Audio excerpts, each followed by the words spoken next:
আসসালামু আলাইকুম। সবাইকে স্বাগত জানাচ্ছি আমার দেশ লিড নিউজে। সঙ্গে আছি আমি তামান্না মিনহাজ। আমাদের আজকের লিড নিউজের শিরোনাম, সীমান্ত পথে ও আওয়ামী কর্মীদের বিপজ্জনক আসা যাওয়া। নিউজটি লিখেছেন আব্দুল কাইয়ুম ময়মনসিংহ থেকে। চলুন দর্শক, জেনে নেওয়া যাক লিড নিউজটির বিস্তারিত।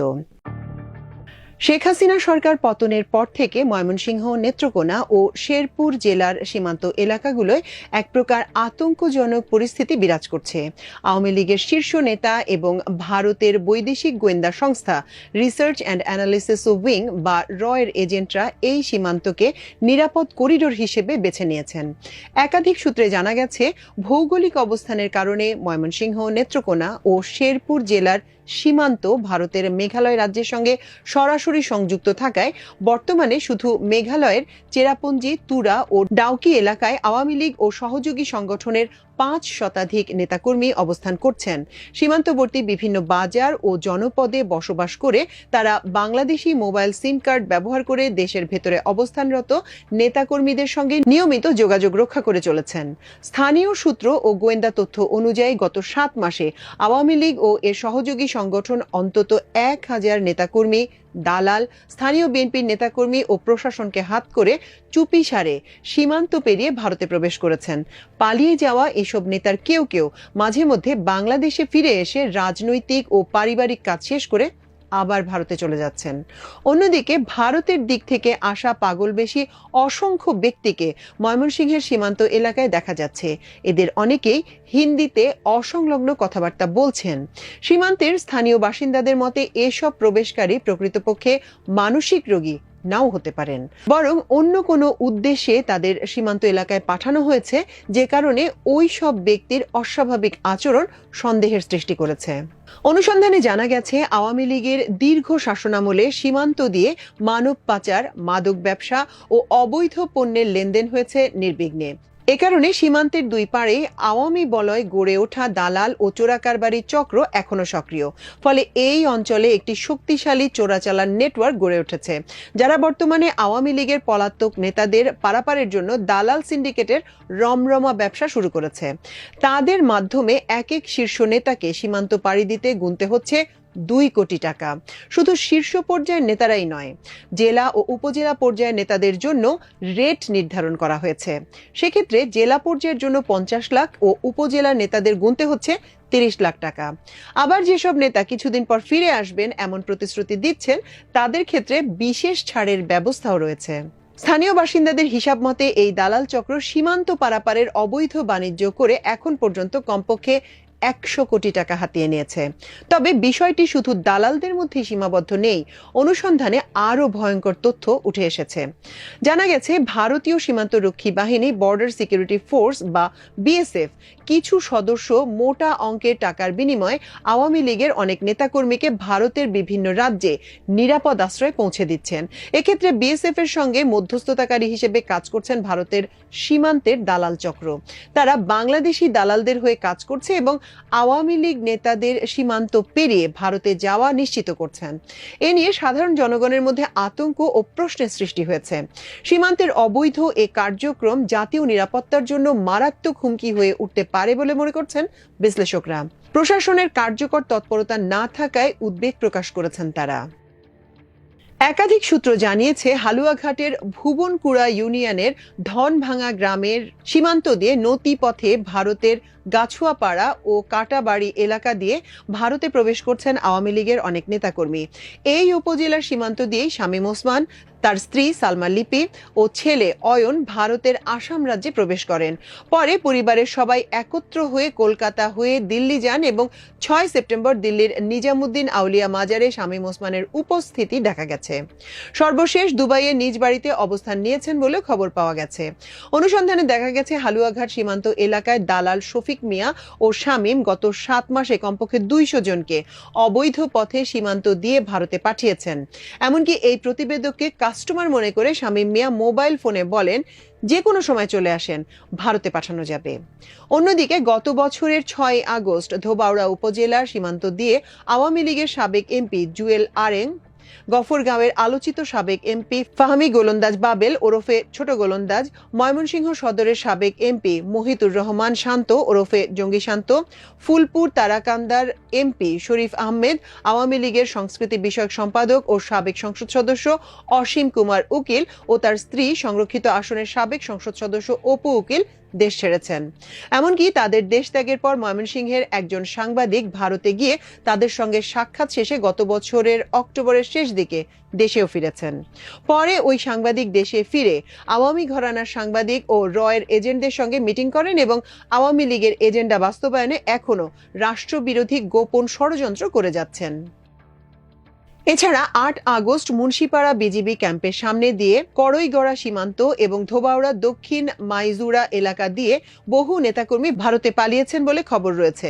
শুধু তাই নয়, গত বছরের ১৬ সেপ্টেম্বর স্থানীয় একটি দালাল সিন্ডিকেটকে ২ কোটি টাকা দিয়ে ভোররাতে ধোবাউড়া সীমান্ত দিয়ে ভারতে ঢোকার চেষ্টা করেন ৭১ টেলিভিশনের প্রধান নির্বাহী মোজাম্মেল হক বাবু এবং দৈনিক ভোরের কাগজ পত্রিকার সম্পাদক শ্যামল দত্ত।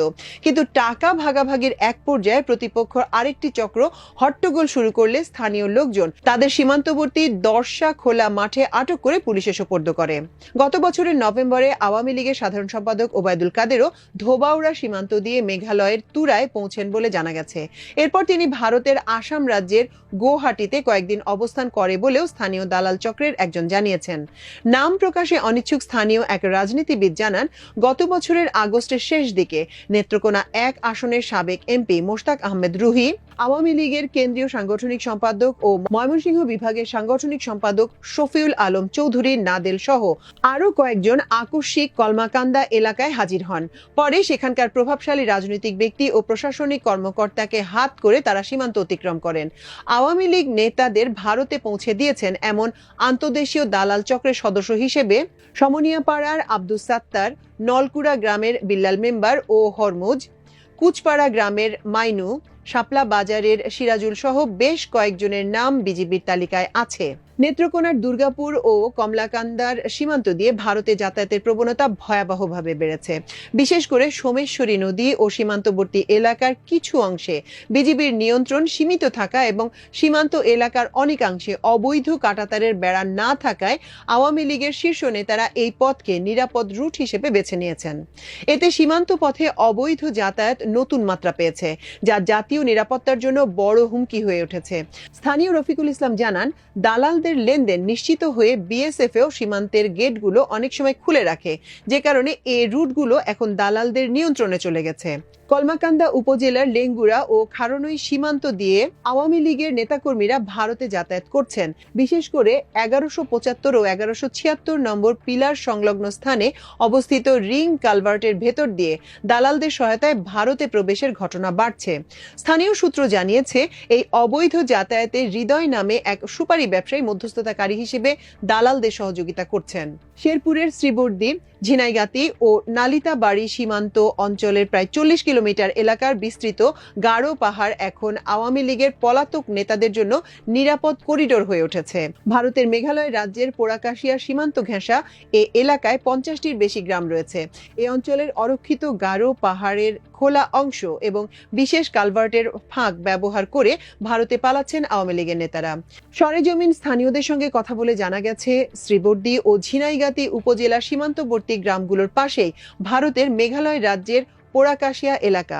এখানেই সীমান্ত পিলারের 0 পয়েন্টে ভারতের কাঁটাতারের বেড়ার নিচে গোলাকৃতি কালভার্টের ফাঁক রয়েছে, যা গোপন পথে যাতায়াতের জন্য ব্যবহার করা হচ্ছে। এছাড়া কাঁটাতারের বেড়া শেষ হওয়ার পর রয়েছে খোলা অংশ, কোথাও নদী, কোথাও বা নদীর উপর ব্রিজ। তথ্য অনুযায়ী শেরপুরের শ্রীবর্দী উপজেলার খারামুড়া গ্রামটি ভারতীয় সীমান্ত ঘেঁষা হওয়ায় এদিক দিয়েই আওয়ামী লীগের নেতারা পাড়ি দিচ্ছেন ভারতীয় সীমান্তে। অপরদিকে শেরপুরের ঝিনাইগাতি উপজেলার কাংসা ইউনিয়নের তাওয়াকুচা টিলাপাড়া সীমান্ত দিয়ে অসংখ্য আওয়ামী লীগের নেতাকর্মী ভারতে প্রবেশ করেছেন। এই রুটগুলো এতটাই গোপনীয় যে সীমান্তরক্ষী বাহিনীর নজরদারি এড়িয়ে রাতের আঁধারে এখানে চলাচল করা সহজ হয়ে উঠছে। সূত্র জানায়, আওয়ামী লীগের সভাপতি মণ্ডলীর সদস্য মোফাজ্জল হোসেন চৌধুরী মায়া, সাবেক স্বরাষ্ট্রমন্ত্রী আসাদুজ্জামান খান কামাল, সাবেক মন্ত্রী জাহাঙ্গীর কবির কবির নানক, আব্দুর রহমান, যুগ্ম সাধারণ সম্পাদক মাহবুবুল আলম হানিফ, আ.ফ.ম. বাহাউদ্দিন নাসিম, সাংগঠনিক সম্পাদক সুজিত রায় নন্দী, এস.এম. কামাল চৌধুরী, শফিউল আলম চৌধুরী নাদেল, মুক্তিযুদ্ধ বিষয়ক সম্পাদক মৃণাল কান্তি দাস, সংস্কৃতি বিষয়ক সম্পাদক অসীম কুমার উকিল, সাবেক শিক্ষামন্ত্রী মহিবুল হাসান চৌধুরী নওফেল, সাবেক উপমন্ত্রী এনামুল হক শামীম, যুবলীগের সাধারণ সম্পাদক মইনুল হোসেন খান নিখিল, স্বেচ্ছাসেবক লীগের সভাপতি গাজী মেজবাউল হোসেন সাচ্চু ও সাধারণ সম্পাদক আফজালুর রহমান বাবু এবং ছাত্রলীগের সাবেক সভাপতি লিয়াকত শিকদার, মাহমুদুল হাসান রিপন ও বর্তমান সভাপতি সাদ্দাম হোসেন এবং সাধারণ সম্পাদক শেখ ওয়ালি আসিফ ইনান কলকাতা সহ ভারতের বিভিন্ন রাজ্যে অবস্থান করছেন। কলকাতার Salt Lake city shopping mall, New Market ও কেষ্টপুর এলাকায় এসব নেতাকর্মীকে ঘোরাফেরা করতে দেখা গেছে বলে জানা গেছে। কেউ কেউ আবার শিলিগুড়ি, রামগঞ্জ ও দিল্লির নিরিবিলি এলাকায় বাসা বা হোটেল ভাড়া করে সময় কাটাচ্ছেন। কলকাতার বিখ্যাত স্টারবাকস কফি শপ ও বিভিন্ন চায়ের দোকানে তাদের নিয়মিত আড্ডার খবরও মিলছে। কেউ কেউ সিনেপ্লেক্সে গিয়ে সিনেমা দেখছেন। কিছু নেতার বিরুদ্ধে বেপরোয়া জীবনযাপনের অভিযোগও উঠেছে। টাঙ্গাইলের ছোট মনির একবার সল্ট লেকের একটি অভিজাত বারে বিশৃঙ্খলা তৈরি করলে পুলিশকে হস্তক্ষেপ করতে হয় এমন খবর দিয়েছেন প্রত্যক্ষদর্শীরা। শেখ হাসিনার পালানোর পর ময়মনসিংহ বিভাগের কমিশনার কার্যালয়, রেঞ্জ ডিআইজি অফিস, জেলা প্রশাসকের কার্যালয় সহ বিভিন্ন প্রশাসনিক দপ্তরে এখনো পতিত আওয়ামী লীগ ও জাতীয় পার্টির বেশ কয়েকজন নেতা প্রকাশ্যে ঘোরাফেরা করছেন। অনেকেই আবার হত্যা মামলা সহ সন্ত্রাস বিরোধী আইনের মামলায় জামিনে বের হয়ে সামাজিক যোগাযোগ মাধ্যম ফেসবুক সহ সামাজিক কর্মকাণ্ডে সক্রিয় থেকে ফ্যাসিস্ট শেখ হাসিনার পক্ষে সাফাই গাইছেন। অনুসন্ধানে জানা গেছে গত 5 আগস্টের পর যেসব নেতা ভারতে প্রবেশ করেছিলেন তাদের কেউ কেউ ডেভিল হান্ট পরিচালনার আগ পর্যন্ত বাংলাদেশে ফিরে আসছিলেন। তবে ডেভিল হান্ট পরিচালনার পর ময়মনসিংহ অঞ্চলের বহু নেতাকর্মী আবারও ভারতে ঢুকেছেন। অন্যদিকে কিছু প্রভাবশালী নেতা এখনো ময়মনসিংহের বিভিন্ন প্রাইভেট হাসপাতাল ও ব্যক্তিগত বাসায় আত্মগোপনে রয়েছেন। আবার ময়মনসিংহ ছাত্র জনতার উপর হামলা ও গুলি চালানোর ঘটনায় জড়িত অনেকেই প্রকাশ্যে ঘোরাফেরা করছেন। বিশেষ করে ময়মনসিংহ সিটি কর্পোরেশনের পেছনে রাজবাড়ী রোড এলাকায় শাহী মসজিদের পাশে অবস্থিত একটি বহুতল ভবনে বেশ কয়েকজন আওয়ামী লীগের নেতা আত্মগোপনে রয়েছেন। অন্যদিকে ময়মনসিংহ জেলা আওয়ামী লীগের বেশ কয়েকজন শীর্ষ নেতা শহরে দাপটের সঙ্গে ঘোরাফেরা করছেন। তারা পলাতক সাবেক এমপি মহিতুর রহমান শান্তর সঙ্গে নিয়মিত যোগাযোগ রাখছেন। এমনকি বিভিন্ন রাজনৈতিক পোস্টার ডিজাইন করে শান্তর কাছে পাঠাচ্ছেন। শুধু তাই নয়, তার প্রতিষ্ঠানের রাতে আওয়ামী লীগের নেতাদের আড্ডা চলে বলেও নিশ্চিত হওয়া গেছে। ময়মনসিংহে ভারতীয় নাগরিকদের তৎপরতা বৃদ্ধি পেয়েছে। গোয়েন্দা সূত্রে পাওয়া তথ্য মতে জেলায় 643 জন বিদেশি নাগরিক বসবাস করছেন, যাদের মধ্যে 250 জন ভারতীয়, 60 জন মালয়েশিয়ান এবং 60 জন চীনা রয়েছেন। অনুসন্ধানে জানা যায় আয়কর ফাঁকি দিয়ে অনেক ভারতীয় নাগরিক A3 ভিসা, বি ভিসা কিংবা ট্যুরিস্ট ভিসায় ময়মনসিংহে এসে কাজ করছেন। বিশেষ করে ভারতীয় নমনীয় ঋণের আওতায় তথ্য প্রযুক্তি বিভাগের আওতাধীন ময়মনসিংহ হাইটেক পার্ক স্থাপনের উদ্যোগ নেয়ার পর থেকেই ময়মনসিংহে ভারতীয় নাগরিকদের যাতায়াত বেড়েছে। একটি গোয়েন্দা সংস্থার দাবি, ময়মনসিংহের হাইটেক পার্ককে কেন্দ্র করে অসংখ্য ভারতীয় নাগরিকের আনাগোনা বাড়ছে ময়মনসিংহে। শুধু তাই নয়, ভারতীয় গোয়েন্দা সংস্থা রর এজেন্টরাও ময়মনসিংহে তৎপর রয়েছে। জেলায় সংস্থাটির এজেন্ট ও ইনফরমার হিসেবে সক্রিয় রয়েছেন বেশ কিছু প্রশাসনিক কর্মকর্তা, সাংবাদিক, শিল্পপতি, ব্যবসায়ী ও আইনজীবী। পুলিশের স্পেশাল ব্রাঞ্চের তথ্যেও রর এজেন্ট হিসেবে বেশ কয়েকজন সাংবাদিকের নাম রয়েছে। অন্যদিকে সোশ্যাল প্ল্যাটফর্ম শক্তিশালী অবস্থান গড়ে তুলতে উৎপল কর নামে এক ব্যক্তি ভারতীয় রর এজেন্ডা বাস্তবায়ন করছেন, যা এখন টক অফ দ্য টাউনে পরিণত হয়েছে। সামাজিক যোগাযোগ মাধ্যমে প্রতিনিয়ত রাষ্ট্রবিরোধী গুরুতর উস্কানি দিলেও উৎপল কর এখনো আইন শৃঙ্খলা বাহিনীর ধরাছোঁয়ার বাইরে।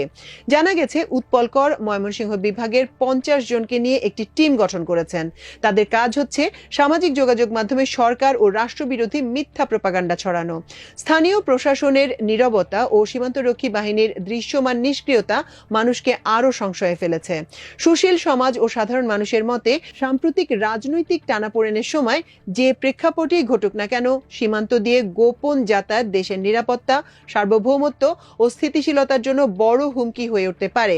সরকার ও আইন শৃঙ্খলা রক্ষাকারী বাহিনী যদি দ্রুত পদক্ষেপ না নেয়, তাহলে এই প্রবণতা আরো ভয়াবহ আকার ধারণ করতে পারে বলে মনে করছেন বিশ্লেষকরা।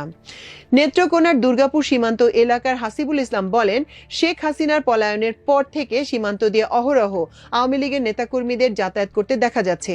আগে দেখতাম রাতের অন্ধকারে চোরাচালান হতো, কিন্তু এখন দেখছি ব্যাগ হাতে মানুষ সীমান্ত পেরিয়ে যাচ্ছেন, মাঝে মাঝে ফিরেও আসছেন। এটাকে আমরা কি বলবো? অনেকেরই সন্দেহ, নিশ্চয়ই কোনো রাজনৈতিক পরিকল্পনা অথবা প্রভাবশালী মহলের ছত্রছায়ায় এসব চলছে। এ ব্যাপারে পুলিশ সংস্কার কমিশনের সদস্য মানবাধিকার কর্মী ASM নাসিরউদ্দিন এলান আমার দেশকে বলেন, বর্তমান রাজনৈতিক পরিস্থিতির জটিলতায় আওয়ামী লীগ নেতাদের অবৈধভাবে ভারতে যাতায়াত নতুন করে উদ্বেগের জন্ম দিচ্ছে। রাজনৈতিক স্থিতিশীলতার মধ্যে সীমান্ত এলাকা এমনিতেই স্পর্শকাতর। এর মধ্যে আওয়ামী লীগের নেতাদের এ ধরনের অবৈধ পথে যাতায়াত কঠোর নজরদারির মধ্যে না আনলে তা জাতীয় নিরাপত্তার জন্য হুমকি হয়ে দাঁড়াবে। এজন্য সীমান্তরক্ষী বাহিনী আরও সক্রিয় হওয়ার প্রয়োজন বলে তিনি মনে করছেন। এ ব্যাপারে ময়মনসিংহ ৩৯ বিজিবি ব্যাটালিয়নের অধিনায়ক লেফটেন্যান্ট কর্নেল মোহাম্মদ সানভীর হাসান মজুমদার আমার দেশকে বলেন, অরক্ষিত সীমান্ত দিয়ে ভারত বাংলাদেশের দালালদের সহায়তায় অনেক অপরাধী ভারতে পালিয়েছেন। সেজন্য অন্যান্য সময়ের তুলনায় বর্তমানে টহল বাড়ানো হয়েছে।